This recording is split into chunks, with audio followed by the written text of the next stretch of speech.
Congratulations. That was not an easy docking. The International Space Station was thrown briefly out of control on Thursday after a newly arrived Russian module malfunctioned, according to NASA.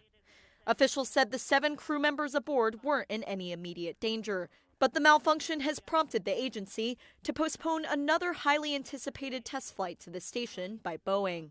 NASA said Thursday's mishap began about 3 hours after Russia's Nyoka module had latched on to the space station, as mission controllers in Moscow were performing some post-docking reconfiguration procedures. The module's jets unexpectedly restarted and inadvertently fired off their thrusters, pitching the entire station out of its normal flight position, leading the mission's flight director to declare a spacecraft emergency. Flight teams on the ground managed to restore the space station's orientation by activating thrusters on another module of the orbiting platform, with experts describing the struggle to regain control as a tug of war.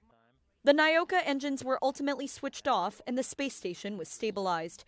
What caused Nyoka's engine malfunction has yet to be determined, but Russia's space agency attributed it to having to work with residual fuel in the craft.